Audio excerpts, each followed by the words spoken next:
আজকের রেসিপি বন্ধুরা, লাউ কই।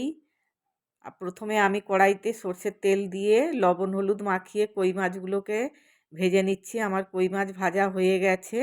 লাউগুলোকে আমি চৌকো চৌকো করে কেটে একটা সিটি দিয়ে নিয়েছি, একটা আলু দিয়েছি। আর ওই মাছ ভাজা তেলেতে দিয়ে দিলাম তেজপাতা আর মৌরি। এর স্পেশাল মশলা হচ্ছে মৌরির ফোড়ন। আর দিয়ে দিয়েছি কাঁচা লঙ্কা। আর দিয়ে সিদ্ধ করা লাউগুলোকে দিয়ে হলুদ গুঁড়ো আর দিয়ে দিয়েছি জিরে গুঁড়ো আর লবণ আর একটু চিনি দিয়ে মানে ঢাকা চাপা দিয়ে এবারে আমি 10 মিনিট রান্না করে নেব। যেই ঝোল ফুটে উঠবে মাছগুলোকে দিয়ে দিলাম, আবার 2 মিনিট ঢাকা চাপা দিয়ে রান্না করে নিচ্ছি। রেডি আমার লাউ কই।